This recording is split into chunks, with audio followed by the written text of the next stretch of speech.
آپ نے جو اپنی پرفارمنس دکھائی ہے اس کے بعد تو یہ اچھے لگنے شروع ہو گئے ہیں جن کے خلاف میں نے تو میڈیا ٹرائل کیا نواز شریف کا. میں تو مانتا ہوں ون سائیڈڈ میڈیا ٹرائل کیا اور میں نے آن ایئر بھی کہا یہ بات اس لیے کہ جی ایک اچھا بندہ ہے, یہ آ جائیں گے, چیزوں کو ٹھیک کر دیں گے, ٹیم موجود ہے, پتہ نہیں کتنی ورکنگ ہوئی ہوئی ہے. اسد عمر صاحب جو ہے وہ کائنات پلٹ دیں گے اس ملک کی اکانومی کی. ہوا کیا؟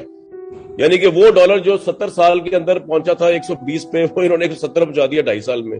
وہ پرائزز آئل اور ٹماٹروں کی جو پہنچی تھی 70 سالوں میں اگر 120 130 پہ, انہوں نے 300 400 پہنچا دی. کہ یار جو نواز شریف نے اکانومی چھوڑی ہے بجائے یہ آ کے, کیونکہ یہ تو کرپٹ بھی نہیں ہے, ان کی تو کریڈیبلٹی بھی ہے, ان کو تو اوورسی بھی پاگلوں کی طرح پیسے بھیجتے ہیں, انہوں نے تو ٹیکس بھی بڑھا دیے, اکٹھے کر لیے. یہ نان کرپٹ لوگ جو ہے انہوں نے اکانومی کو کہاں پہ رکھا, انفلیشن ان کے دور میں کہاں پہ. نواز شریف کا دور اچھا لگنا شروع ہو گیا یار.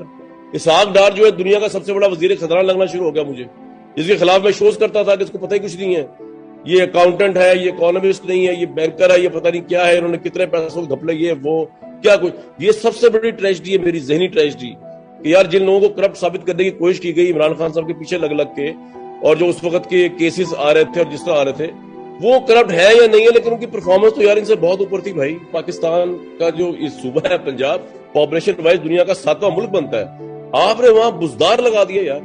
مطلب یار سوچے نا, یہ تو کامن سینس کی رزلٹ ہے. اور پھر آپ اس میں اڑ گئے اور کھڑے ہو گئے کہ یہ میری رائٹ سلیکشن ہے.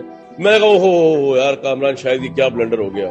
آپ کو اگر اپنی ٹیم پہ کنٹرول نہیں ہے کہ وہ کر کے رہی ہے, آپ کو آج تک یہ نہیں پتا کہ جہانگیر ترین جو ہے وہ کتنا بڑا مبینہ مافیا ہے. آپ اسے فنڈنگ کراتے رہے, اسے فیصلے بھی کراتے رہے, اس کو زراعت کا, جس بندے کو سپریم کورٹ نے نااہل قرار دیا آپ نے اس کو جو ابھی ٹاسک فورس کا چیئرمین لگا دیا. کیبنٹ کی میٹنگ میں وہ بیٹھے ہوتے تھے, آپ کو پتہ ہی نہیں تھا. اب اتنے بچے ہیں, انہوں نے تو کہا تھا ہمیں کہ جناب ٹیم تو تیار ہے, اس پہ تو کام ہو رہا ہے اور وہ ورکنگ بنا رہے ہیں. وہ ایک طرح کی شیڈو کیبنٹ ہے, وہ تو پتہ نہیں کب سے کام کر رہی ہے.